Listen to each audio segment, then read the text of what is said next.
Om Swastiastu. Assalamualaikum warahmatullahi wabarakatuh. Salam sejahtera, namo buddhaya, salam kebajikan rahayu. Saya Elsa Matori. Saya Bintang Pranyani. Saya Rizka Dewi. Kami dari tim Bisara, sekali menang, tetap menang. SMA Negeri Bali Mandara. Grit, learn today, lead tomorrow.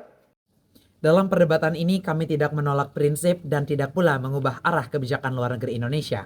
Kami justru memperjelasnya. Politik bebas aktif sebagaimana diatur dalam pasal 3 Undang-Undang Nomor 37 Tahun 1999 menempatkan Indonesia bebas dari keterikatan blok kekuatan manapun, sekaligus aktif dalam menciptakan perdamaian dunia. Namun prinsip ini bersifat normatif. Ia memberikan arah, tetapi tidak selalu menyediakan mekanisme operasional yang konkret. Sementara itu, Board of Peace yang kami maksud bukanlah aliansi militer, bukan blok politik, dan tidak selalu mengharuskan keberpihakan, melainkan forum kerjasama yang secara spesifik berfokus pada mediasi konflik, pencegahan eskalasi, dan resolusi perdamaian. Pertanyaannya, apakah politik bebas aktif dalam bentuk saat ini masih cukup efektif menghadapi kompleksitas konflik modern? Jika memadai, tren konflik global seharusnya menurun. Kenyataannya sebaliknya. Indeks Perdamaian Global 2025 menunjukkan tingkat perdamaian dunia terus menurun dengan rata-rata penurunan 5,4% sejak 2008, tanda memburuknya stabilitas selama 17 tahun terakhir. Bahkan, menurut CNN Indonesia menempati peringkat kelima sebagai pengirim pasukan penjaga perdamaian terbanyak. Namun, nyawa personel pun tak jarang melayang dalam misi PBB. Hal ini membuktikan bahwa pendekatan yang ada termasuk penerapan politik bebas aktif secara konvensional belum mampu menjawab tantangan saat ini secara optimal. Oleh karena itu, perdebatan ini bukan tentang penolakan, melainkan penguatan politik bebas aktif. Board of Peace bukanlah ancaman ataupun pengganti dari prinsip tersebut, melainkan sebuah instrumen untuk menerjemahkan nilainya menjadi langkah yang lebih konkret dan terarah. Tanpa inovasi kelembagaan semacam ini, Indonesia beresiko terjebak dalam pola diplomasi lama yang terbukti kurang efektif dalam menghentikan konflik. Prinsip yang baik perlu didukung mekanisme yang relevan agar dampaknya terasa nyata. Dengan demikian, saya selaku pembicara pertama dari tim oposisi dengan tegas menyatakan bahwa kami dari tim oposisi sangat menolak mosi perdebatan kali ini yang menyatakan Dewan ini menilai politik bebas aktif Indonesia masih relevan dalam menghadapi permasalahan konflik global saat ini dan tidak perlu bergabung dengan organisasi Board of Peace. Terima kasih. Dunia pada saat ini tidak kekurangan prinsip perdamaian, yang kurang adalah mekanisme untuk mewujudkannya. Dewan juri yang terhormat, saya sebagai pembicara kedua akan menegaskan bahwa dinamika global saat ini menunjukkan politik bebas aktif tetap penting, tetapi tidak cukup tanpa instrumen yang konkret. Hal ini tercermin dari pernyataan Prabowo Subianto dalam wawancara Bloomberg 16 Maret 2026 bahwa Indonesia tidak akan bergabung dengan aliansi militer, namun tetap berpartisipasi dalam Board of Peace. Ini menunjukkan konsistensi pada prinsip bebas aktif sekaligus perlunya mekanisme tambahan agar lebih efektif. Dewan juri yang terhormat, keterlibatan Indonesia dalam Board of Peace tidak menghilangkan netralitas, melainkan memperkuat posisi independennya. Hal ini terlihat dari kesiapan Indonesia sebagai mediator konflik antara Amerika Serikat dengan Iran yang disampaikan oleh Kementerian Luar Negeri pada tanggal 28 Februari 2026. Sehingga Indonesia akan tetap menjadi jembatan perdamaian tanpa keberpihakan. Dewan juri yang terhormat, Board of Peace menjawab keterbatasan mekanisme global. Penelitian oleh Nur Isma Jabir dan tim dari Universitas Muhammadiyah Kalimantan Timur menunjukkan kegagalan implementasi responsibility to protect dalam konflik Israel-Palestina akibat hambatan struktural, khususnya veto di Dewan Keamanan PBB. Artinya, masalahnya bukan pada prinsip perdamaian, tetapi pada kegagalan mekanisme global dalam mengeksekusinya. Dalam konteks ini, Board of Peace menjadi ruang diplomasi yang lebih fleksibel. Keterlibatan negara besar seperti Amerika Serikat justru membuka peluang dialog yang lebih konkret dalam mempercepat perdamaian dunia.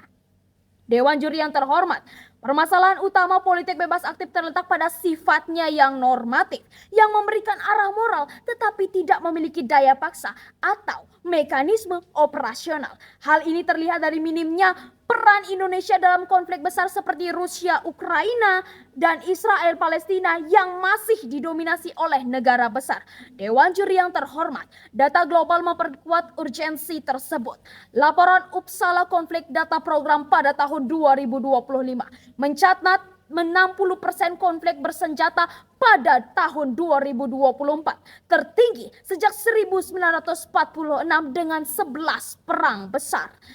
Kemudian, menurut International Committee of the Red Cross mencatat sekitar 130 konflik, lebih dari 2 kali lipat dalam 15 tahun. Kemudian, pada tahun 2026, konflik mencapai level tertinggi era modern menurut Georgetown Women Peace and Security.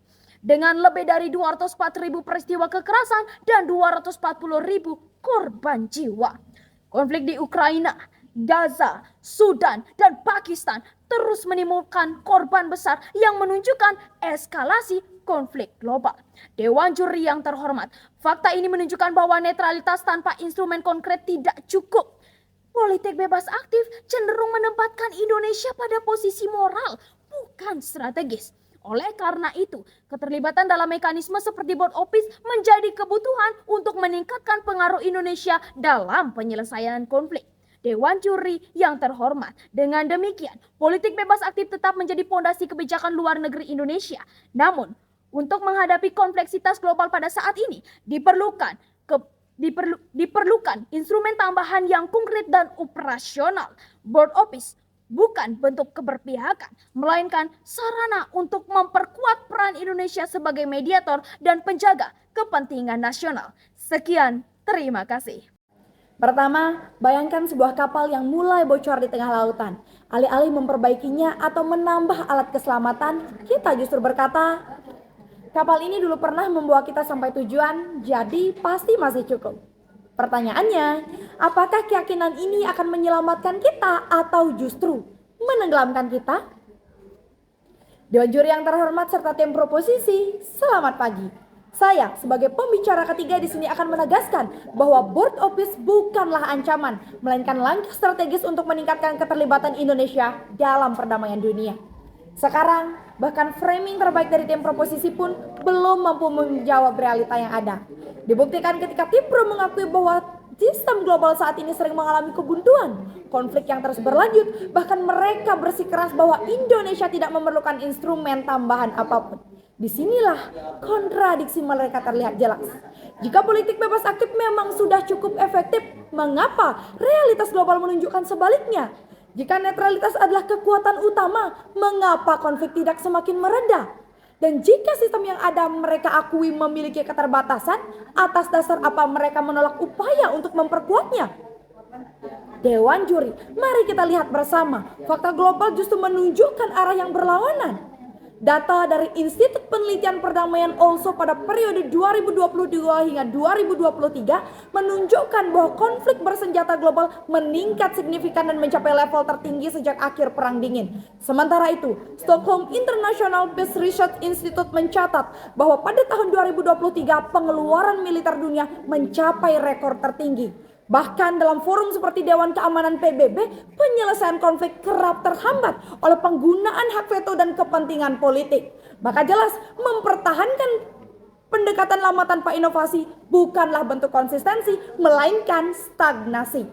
Pada titik ini, posisi tim proposisi bukan lagi soal mempertahankan prinsip, melainkan mempertahankan pendekatan lama yang belum mampu menjawab tantangan global saat ini. Seperti yang dikatakan oleh Albert Einstein, masalah tidak dapat diselesaikan dengan cara berpikir yang sama seperti saat menciptakannya. Pertanyaannya sederhana, apakah Indonesia ingin tetap berada pada posisi nyaman namun terbatas? Atau mengambil langkah yang lebih adaptif untuk benar-benar menjadi bagian dari solusi? Sehingga saya sangat amat bangga menjadi tim oposisi karena kami memilih untuk menjawab realitas bukan sekadar mempertahankan kebiasaan. Terima kasih.